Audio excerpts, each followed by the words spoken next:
Welcome back, everybody.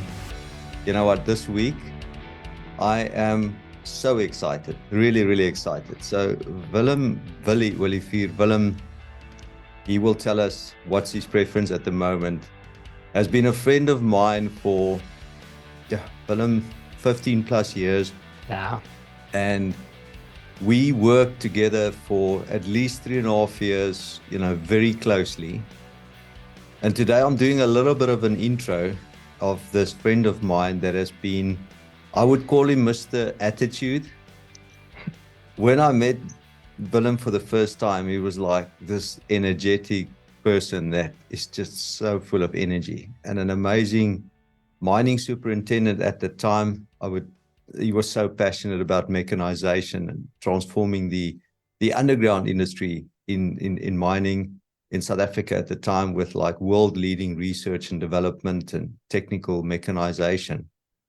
But today's topic is about so much more, about not just meeting Willem and hearing his lessons learned and his stories, but about how a person can transform your mining career and pivot and do something totally new, and then similarly enjoy and make a difference everywhere you go. So Willem is global at the moment. He has seen more mines than most of us in our lifetimes. In his, I guess it's 7 years. But Willem, good morning. How are you this morning? Hey, good morning, Christo. Good morning, listeners. Christo, thank you for the. I'm very humbled for the kind words that you gestured towards me. But thank you for the opportunity to be on your podcast. And let's have fun, and Yes. let's grow the people out there, and let's show the new people out there what mining is about and what we can offer them. Absolutely. Willem, would you mind sharing with our listeners and our viewers on YouTube a little bit about yourself? Who's this person that we're talking to today? You're in Dubai, by the way. He's in Dubai, so 2 hours ahead of us, in where I'm sitting in Cape Town. And Willem, thanks for making this time. I know you were on a flight and you got home about 2 o'clock in the morning, and you made time for this. So thank you so much. But let our viewers get to know you a little bit better. Yeah, I'm Christo. A little bit about myself is I grew up in South Africa in a town called Rustenburg, in a mining house. Privileged, a great dad and mom, and raised in a mining house, understanding the environment with my dad, but also then later on joined the mines just outside Rustenburg. Started as a sampler evaluator, and I said to myself, I cannot be here because there can only be one chiefs and one sectional, but there can be many mine captains outside and many managers outside. So early stages, within the first couple of months, I said, yes, 9 months to a year, I said, listen, do your blasting certificate. So I did my blasting, did MO, and that's me. Did many roles in the mining industry, started in the trenches. Started as a developer then after I finished my sampling career, and then some stoping, shift boss, mine overseer, privileged to be sometimes acting GM at some stages, and managers, and then evolved and it exfoliated in a person that said to himself, you cannot be 26 years just in this environment. There must be something more to life and your career. And today, as you said, I'm privileged to work for an amazing company, traveling all over Middle East, Central Asia, Africa, and meeting new people, meeting best practices, seeing best practices, and that's me. There's a lot more to you than that. Of course. We'll get to that. Yeah, we'll get to that. But so where does this Mr. Attitude come from? I have never, ever seen you that you are negative about something, but you always have this can-do attitude. And I've never asked you that question, actually. So, also didn't prepare you for this. You didn't prepare me for this one, huh?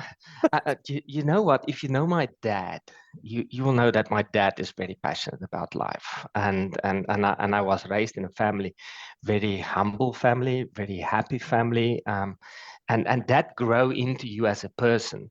Mm-hmm. But you need to maintain this yourself also. But early stages, I went some losses in family when I was young and going through my career, in school career. But for me, it's a choice. It's a choice that I do every day myself, making a decision. How will I tackle this day? How will I go into this meeting? How will I get into this airport, into this plane, into this car, into this whatever when I travel? Mm. It's important that you make that decision every day, because I can assure you, many times you wake up in the morning and you say, "Oh my gosh, I'm gonna go into this meeting." Yeah. Then you have to decide how will you enter that meeting. Uh, So I think it's just it's a choice of life, and it's for me it's about being passionate about life, because I have a lot of fun and I enjoy every moment of that. that's very profound. And I'm reading quite a lot always, and it is a choice. I cannot agree with you more that it is a choice. And when we talk to a younger version of ourselves, what would you say about them having a tough day and deciding to say, I'm going to look at this from a different angle? If I talk to myself as a younger version, I will say take that leap. Don't stress about it. You take that leap and make that choice. Don't wait too long. I'm in this position, and I've been in a mining position about making decisions. Do a structural, do the risk assessment in your mind, and make a decision. But from my side to myself, I would say take that leap in life. Make the choice and move on. Don't procrastinate too long on the decision. Otherwise, somebody else is going to take that opportunity, somebody else as a opponent or somebody, your competitors in your environment, but make that choice and just move on. I would like to explore that a little bit differently. You've had a very successful career in, call it the production, hardcore mining, underground mining, and you were, in a lot of ways, you pioneered a lot of the extra low profile underground mining that we did at the time. Fully mechanized, lots of technology, lots of pains. Then you Sure. decided to pivot. But let's pause there, pivoting into a sales and the current role that you've been doing for the Yes. past 7+ years. But in doing a lot of dealing with a lot of change, like the way you did, in employing new technology underground, new equipment, new ways of work, how did you successfully do that? I mean, there were obviously lessons learned and failures and also successes. Would you like to talk to us a little bit about that? Because you had, phenomenal results. You know what? If we go look at the XLPs, at some stage, I was responsible for one of the biggest fleets of XLP global. And I remember I was appointed for 6 XLP fleets. That is the extra low profile, the drill rigs, the face rig, the dozer, the bolter, and then the LHDs operating in this area. Early stages of my life, I learned a lesson. First of all, you don't know everything about it. You need to learn yourself. So what I did by myself is you cannot supervise somebody if you don't know how to operate it yourself. Uh-huh. So what I was privileged at that stage that the mine let me, they coached me how to learn. I went to the training center, learn all these different machines, because I cannot supervise somebody on this machine. Hey, drill this hole in this direction.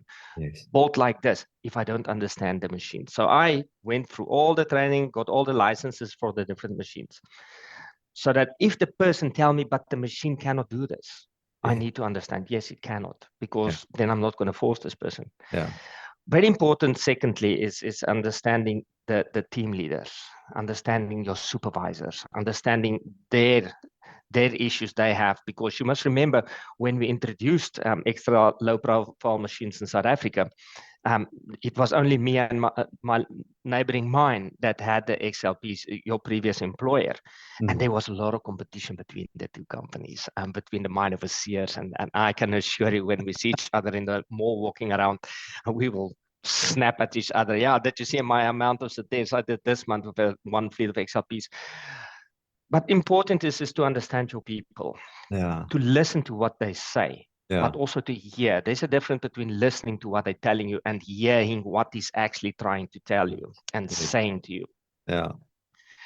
But also to have a passion for that, to make it work. Yeah.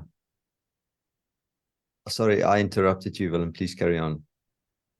Yeah, also to have a passion regarding the successes, to have a passion for making this work, because we knew we were writing the book for XLP. This has never been done. When they said to for the design company of these ultra low profiles machines many years ago, when the discussion was done in London in our offices, they said we need to develop a machine that can work underneath this table. A table is 88 centimeters high, and all the machines was designed 88 centimeters. Introduce that into South Africa, into environment, and have enough operators on these machines. We didn't have it. So it was important to be there as a support structure, as a person also for your supervisors on all the different levels, as a support structure from management side, and make them feel comfortable, make them feel passionate also about what you are passionate, and grow them and build them. Yeah. Our audience listening to this are not the normal mining people. They actually listening to this podcast because like I would say 10% of really high flyers that is actually looking for learnings, looking to skill themselves by listening to others that have gone and walked the gauntlet like you and I have in some ways, and still learning. I mean, we are learning every day. It's not as if we've arrived anywhere. We actually now at this stage in our careers only discovering what we don't know yet. There's so much more. You always learn. Yes. So, but our audience are the high flyers, and I want them to listen and make notes of what you just said, because you said an amazing thing that at the time, how many of your colleagues had the licenses of the equipment that you had? None. Okay. Now that I knew that, but that's important because you actually had to push a boundary that didn't exist yet to say, I actually want the licenses for these pieces of equipment. I want to be the master operator. And if my people talk to me, I know their challenges and I know their problems. And a lot of our listeners, this is such a profound statement that Willem has just made to us, to say, if you want to excel, if you want to do really, really well in your career, you need to go the extra mile. You need to do what others are not doing. And that gave you an edge. Am I right? Totally. And you know what? I was one day I was on the ground, and one of the shift supervisors was with me, and he was fighting with one of the operators, and then I said, listen, this is how it is. And he said, no, it is not. Show me. But that's before I had all the licenses for the machines. And then I realized, well, these guys are actually quite clever. This is a lesson learned from this guy, because he said to me, show me, and I couldn't. And at that stage, I said to myself, I had a GM at the one stage. He said, Willem, you're a victor. You're not a victim. That's important. You're always a victor. And that was my drive, and to make sure that I have the licenses, because for all the younger people out there, there's a lot of people, and I see it in my environment where I am today with my local or my current company, is these guys are some of the most phenomenal, high the intelligence, qualifications. Put them in practice, ask them to design something underground, show them something. I'm talking about the mining people also. We have a gap there, and we as leaders and we as management in the mining environments, we need to coach them. We need to show them, whether it's from the best practices teams coming in or whatever consultants, but we need to show them, because we need to take our young people with these excellent opportunities in their hands with the qualifications and merge these two things. And I think we as companies many times have not found the gray line on how to do that. We think we do. But if we put that person in practice underground, or whether it's in a processing plant in the middle of Saudi, we have gaps as people. I always had a saying about you need to be competent in what you need to do, but you need to be performing in that specific competence to stand out above other people. Yeah. And that is something I believe that everybody in the mining environment, or in my current environment, should do. You need to be competent in what you do, because what makes me, we speak about my current business, what makes me unique is that my customers today, I was 18 years the customer sitting on this side of the table. Now, because I was 18 years, I was 26 years in the mines, but with my current company, I was 18 years the customer. Now I'm sitting on the other side of the table. So when I sit in front of a customer, this customer is not going to tell me a lot about mining, but I know exactly what this is burning platforms, and I know exactly what he needs. I know exactly what he struggles. And that's what's making it so unique, is for the younger people, you need to have that practical side to show other people the difference, to be in a conversation with a GM or a vice president or whatever, if you want to excel in life in the mining industry or in any job. Yeah, those are very wise words. But there's always failures as well. I mean, it was not plain sailing. We struggled a lot. We were breaking new ground, as you said.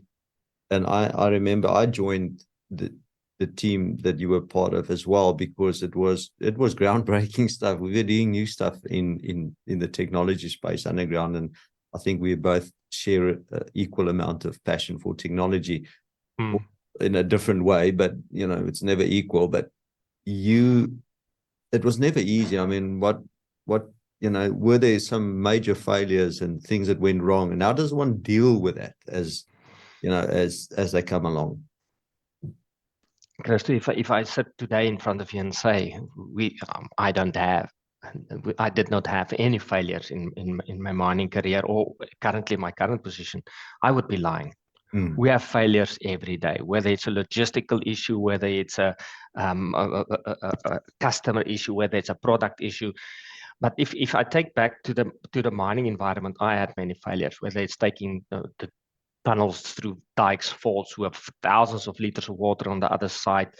We had many failures, but we also had the support structure in the environment that support you in all companies.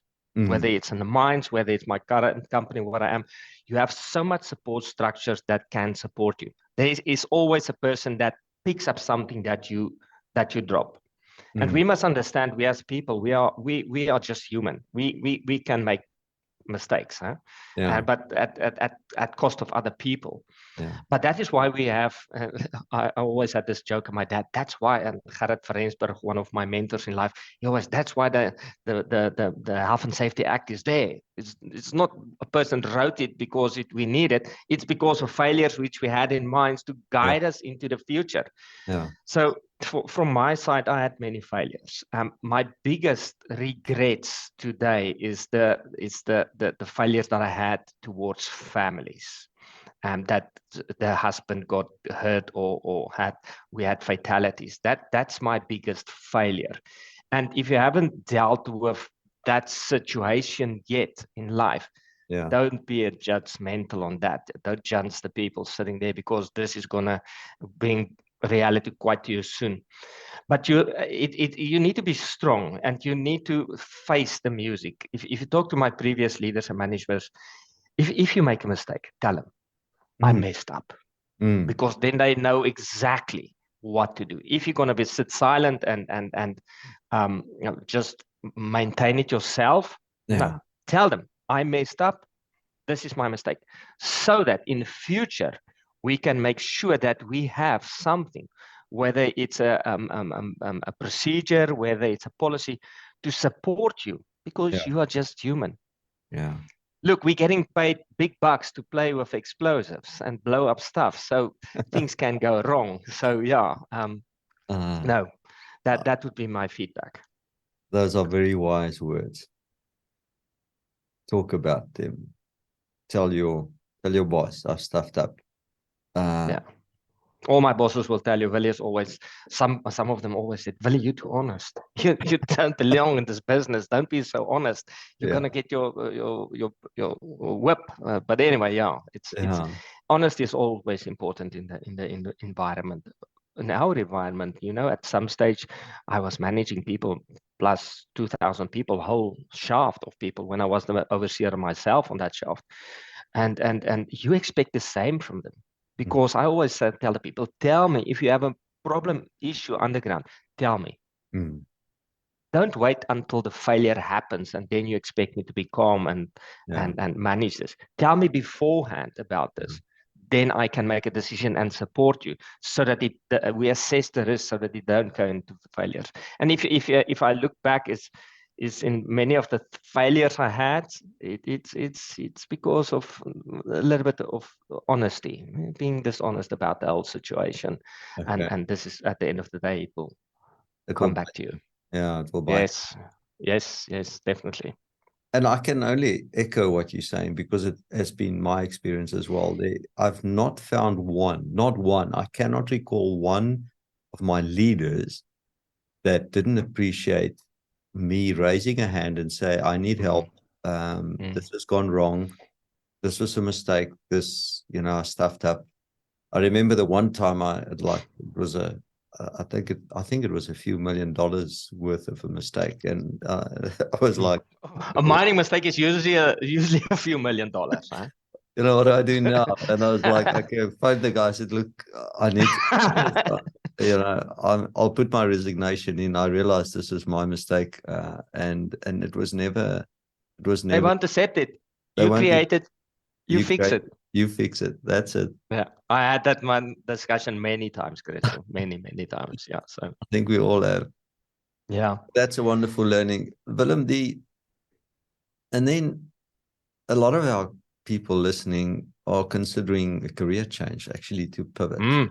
And you mentioned earlier, take action, take a decision, take that leap of faith, and just do it. And you went from, as you said, this side of the table, and then you moved on the other side of the table of selling and getting into marketing and sales and serving your mining clients. And now you, like, as I said right up front, you travel the world. You have seen more business development. Yeah.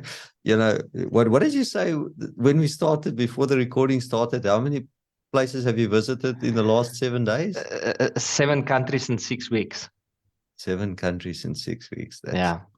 That's tough. And that shows you the commitment of the mining houses, global mining houses in the Middle East, Central Asia, and Africa. Christo, I can tell you that I see some good mining activities outside South Africa. We as South Africans always say, we are the best. Yeah, we are the best. We have shafts 4 kilometers deep. Nobody else has done this. But these guys, that expertise, whether I go to Saudi, whether I'm up in Turkey, if I kick a bush, there's always a South African there. And that's even Mongolia, you always find South Africans. Yeah. So it is, the environment is so exciting, but you need to be passionate about it. Okay, so you've pivoted to sales. Now let's talk about that a little bit. Yes. Because, now that it's, you've been doing this role very successfully and been promoted, I guess, a few times. I hope so. I hope my bosses is not listening somewhere. Hey, Willem, you need to do more. Well, anyway, yeah. But this is like brand new. It's not as if you've done this before, but it was not expected, Christo. Yeah. So tell us a little bit about that. How did that come about? I know you mentioned, is this all that there is? But Then Yeah. how do you move into sales, and how do you make a successful career out of that? Well, first of all, you need to know what's coming your way.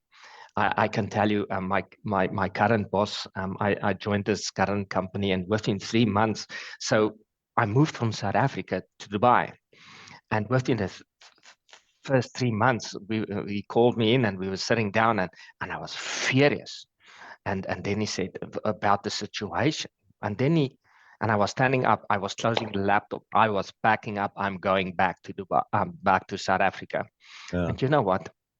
That guy, he sat back and he said, sit down. It's a new country. It's a new company. It's a new role. Just sit down. I need to talk to you differently because I'm used to people that comes from this environment. You are a total unique package.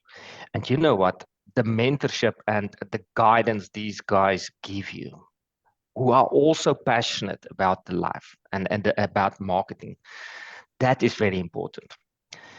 But you also need to understand when you go into the sales business, and when I walk into boardrooms, usually the people there, yeah, you working for this company, you're selling products with these red vehicles. I tell them, no, I'm not selling tools. You make a mistake if you think I'm selling tools. I'm Yeah. selling you a solution. But what I'm also want to mention is that you need to understand our business is then people business. Okay. You sit and you communicate with people every day, selling the solutions with you from your side towards them. So it's tough. You need to give yourself time. It usually takes, if you expect to change roles from a miner to a salesperson traveling the world, it doesn't happen that quick. It takes you up to 9 months to 12 months. So it takes you long, but it came to me by accident when Okay. these guys met me, and they said, don't you want to join us? And today, if I look back, I only worked for one company in my previous life, and now this is the last company because this is where I will retire unless they fire me within the next couple of years. But otherwise, it's such an amazing world, and I can definitely tell people out there is that we as South African males and families, traditional people, we always think that skoenmaker hou jou by 'n leeshout. Do what you used to do. Mm, But if you're willing to take that leap and passionate about it, I can assure you, you can do anything. mm. And you know what? I was one of the guys, my teacher, my math teacher will always say, Willem, do you want to sit in the class and do the difficult math, or do you want to sit outside doing the pulling out the flowers and the wheat and stuff? Me and my friends always went there. So I'm not the sharpest pencil in the box, but I can assure you, if you are passionate about life and if you are willing to work hard, long hours, and all these things, you can move mountains. Yeah. Yeah. It's interesting that you say it's all about people. Even in Mm, this side, this side of the table, whether you're this side of the table and that side of the table, I'm currently at a mine site for 4 days a week. And walking, and specifically in this case, we like in the maintenance area. So the mm, massive mining machines and the maintenance mm. or the engineering. Some companies call it engineering, but really about mobile maintenance, fleet, and working with artisans and supervisors. And it's just people. Yeah. The technical solutions are there, the systems, the processes, but at the end of the day, it's just a people game. And you just said the same thing, even in sales, selling a Mm. solution, it's having that relationship with people that will make you successful or not. Yeah. Do you agree with that or not? Totally, totally. And I'm going to mention something. So when I was in my previous life on the mine, my supervisors that worked with me, I had 16 at the stage at one time, and I always had a blood pressure. These wrist blood pressure testers. And if Jan Smith and Jan Brandewijn and Sissel and all those guys, Len, if those guys are listening, if they walk into my morning in my morning meetings, I will tell them, hey, come. I will take all of their blood pressures. I had a list against my whiteboard, so I write down their blood pressure. So I knew exactly what's happening with that person. Are you But serious? all Did you honestly take their blood pressures? ask them. If they're listening, they will tell you, I made them. I come sit here, so I take your blood pressure. I want to see what's going on the ground. But this was more the caring side, Yeah. what I wanted to show them. And there's a couple of things about me, about people, is when the new guys usually walk in and they came from home and they did not shower, the old guys in my section would chase them to the change house and go shower, because Willem is a caring people. Willem wants you to look good. You need to feel good on the ground. So for me, it's very important. The people business is connected with care. And you need to be a guardian angel, because if it's not going well at home, you're going to see it on the ground. The people snap. And you must understand, if one person snap on the ground as a supervisor, it's going to be a snowball down up to the last person. So we're in the people business. In any company, in my current company, we're in the people business. And you need to make sure that you understand what's going home at home. Every week I had one-on-ones with my people, whether it's a range one-on-one or whether it was just by accident walk into my office. I will tell them, just sit down. How's it going at home? And that's important, I think, in any business, any company. Because don't talk to me about family values and caring on your charter and stuff if you don't really show this. I can tell you when we bought Messina Platinum many years ago, when myself, Rikus, Derek, Depree, and all these guys, Emil Heymans, when we went to Messina Platinum, we went there to buy, which is today Baobab shop. I got home before Easter weekend, one weekend, and I was late, and we were going back to Rustenburg, and I walk into my house, and I see a dog. My dog is in the back of my car, and I said, what's happening here? And I walk into the house, and my wife at that stage had the Lonman Charter in her hand, and she said, tell me about employee self-worth. And to say, and I said to her, because I know the Lonman Charter by myself out of heart, and I said, to enhance the quality of life of the employee and their families. And she said, is it about the employee or is it about the family also?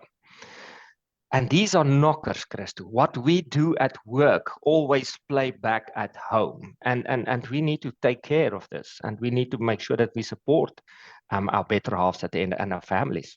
Yeah. And that's why a good leader, a good manager, good leader, manager, he will know exactly what's happening at all these people's in the private personal life, but also what's happening on the ground. Yeah.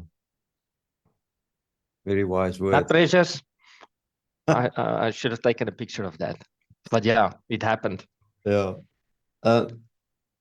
Any principles that you live by that you would like to share with us, or maybe the top 5, and anything that top 5?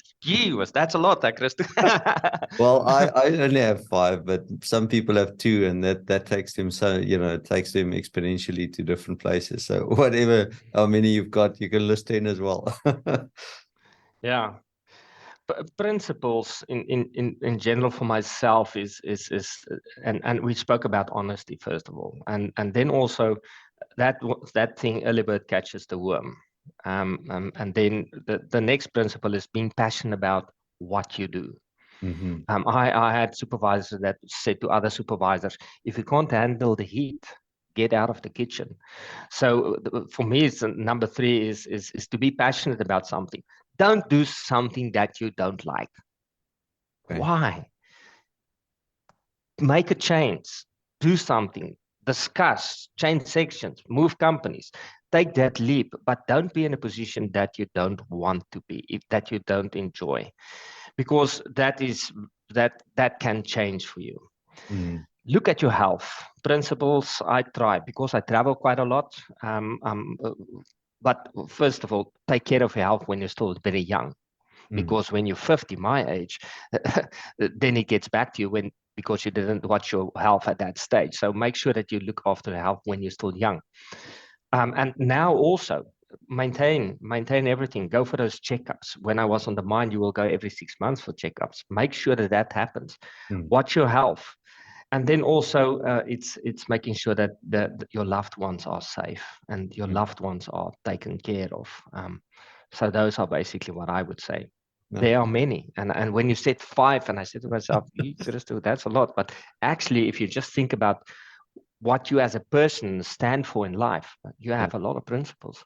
Yeah, absolutely. Any final words? I know we're getting close to the end of this. Any final words that you would like to share? Any insights? Christo, I'm very excited about the mining industry, not only in South Africa, in general. Yeah. And I can assure you, there are big things happening globally. The mines has been good for me, really good. But you need to be in the race. You need to be in that race to make sure that you get all the qualifications to grow. Otherwise, you're going to be the oldest drill rig operator on the planet, and you cannot keep other people responsible for your own development. You're responsible for your own development. That's very important. I don't want to say you're just a number. That's not true. But you need to show people that you want to excel. Otherwise, you're just going to be part of the rat racing. But what's important is that you need to be broad and adventurous in life. If you just like this, yes, you're gonna stay in a little town in South Africa for the rest of your life, and then at some stage, you're gonna remember and sit back. Why didn't I change that at that stage? That's why I say take that leap, because the opportunities are there. And you can make a good living out of the environment, like me, inside the mine, and like myself, outside the mine, but still in the mine. So you still have all those opportunities. And I can tell you definitely, you can have a good career in the environment which we are both in. Look at yourself. Look at yourself. Huh? From a vice president or a chief operating officer to a guy having a chat to me on podcast, huh? Doing something that you like. And this is something about you, Christo, also. When I walk into your offices when we were at Trevally, you always coached and you always speak to people, and people connect with that. Because if you talk to me about my people that the mentors in my life, I had many mentors. I don't have one mentor, and I still have. I get a connection from Christo. I get a connection from this guy, because Christo cannot give me this, but this is important to have that specific person and just connect with these people. I have one CEO of a company in the Northwest, is now sitting in Johannesburg. Just once a month, just check in with that guy. And he will always tell you, Willie will tell you, keep the flag high. Always run in the front, keep the flag high, and show people that it can be done. Otherwise, people look up to the CEOs, people look up to the mine managers, people look up to the shift boss. They need the guidance, they need the support, they need the help. Where that guy came from last night, I can assure you he doesn't have all the privileges you have. They want to see good leadership, and this is what we need. Fantastic. I love this. We should have more of these. And also just a big thank you to you, Billy, for what you've added, the value you've added to my career and my life. I've learned so much from you. If there's, two things that I always remember about you, it's Mr. Attitude and Mr. Passion. And Mr. actually three. The third one is Mr. Mechanization. And I guess now. Well, there's some competitors next door that will say they are Mr. Trackless Mining, but anyway, Yeah, and I still believe it can work in South Africa in the low veins. Yeah, for sure. Narrow veins, definitely. Yeah. And also just thank you for also teaching me a lot about networking. You're a phenomenal network person. We didn't even get into that. There's so much to talk about, but you really have a niche and a capability of networking and have a wide range of people that you network with, Privileged. which is like a topic of another day. Yeah. But we wish you all the best for your current career and your business and traveling. Look after yourself. Thank you very much for your time here today. Thank you very much, Christo, and to our listeners, thank you for listening. I hope you had fun. And when you see me one day on your mine, you will see me. I travel to every mine in the Middle East, Africa, Central Asia, up to Mongolia. You know, I will see you guys on the mines. And thank you for the opportunity. And I want to thank everybody for the support and guidance I get from everybody, and supporting me also in my private and personal life, and then also in my career. Thank you. Thanks a lot.